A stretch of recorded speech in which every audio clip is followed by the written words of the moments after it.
So I'm going to show you a few of the usability enhancements that we've introduced into 22R2. One of the first things that we did was we get a lot of feedback about approvals. And specifically, people want to build an assignment and approval map for journal transactions. So you can see that we've added that. Here in the approval map screen, you can go in and you can add a tree of different approvals. I've done that. I've said, well, if a journal transaction includes a control account, then somebody needs to approve it. If it's over a certain amount, somebody else needs to approve it.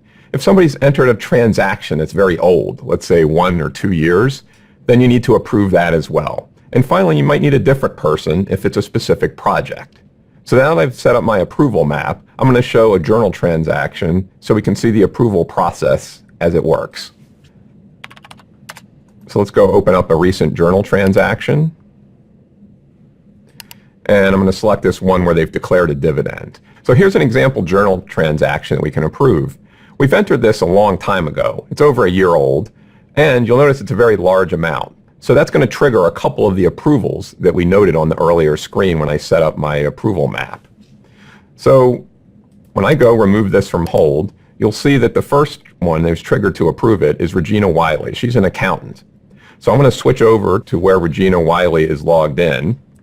And if I refresh her screen, you'll see she's got this journal transaction to approve. Now she can drill into it and take a look at it, but we're just going to go ahead and approve it.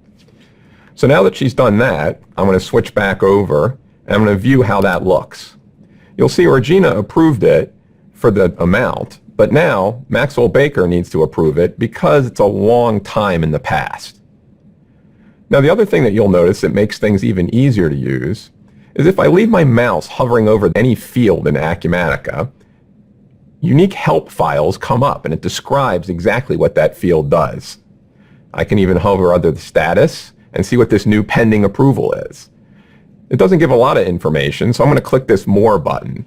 And you'll see all the wiki help that you're used to getting from help.acumatica.com is now less than a click away. It's just a hover away. So that's going to save me a lot of time, and it's going to make it even easier to figure out things to do when I'm not quite certain of what that field is actually meant for.